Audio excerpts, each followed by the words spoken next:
આપી જાય આપણે આવા કરતા. અરે ભાઈ એવું નથી આ હે ને આ મૂંઝાવણ નહીં કીધું આમ.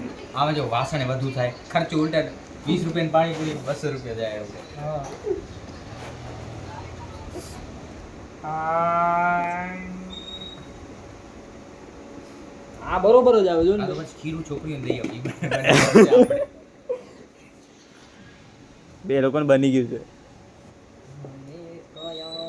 નહીં આ આપણે એક્સચેન્જ કરી લઈએ એમની જોડેથી. બીજો હારો એક્સચેન્જ કરી લઈએ કૌશિક જાદુ. બીજો હારો બનશે એવો વિશ્વાસ રાખો કાકા મારો મોટિવેશન તમે પાડો એને કહેવાનું તું અમને ચખાડ ને અમે તને ચખાડી. તો તે કાલથી નહીં. નહીં એટલે આ ખાલી આજનું જ, કાલનું જોવાઈ જાય. ના ના હવે બરોબર છે ઉપાધિ કરો માં અને ટેસ્ટો સારો આવે જરાક કાચી. તો સારો આવે આ ઉપરથી ચડી ગયો આ છે એ કાસી સાસી હે ખુલ્લી દે ખાલી. આ પાકવા દેવાની હતી ભાઈ લઈ લીધી જબલું ક્યાં ફટાફટ જબલું ક્યાં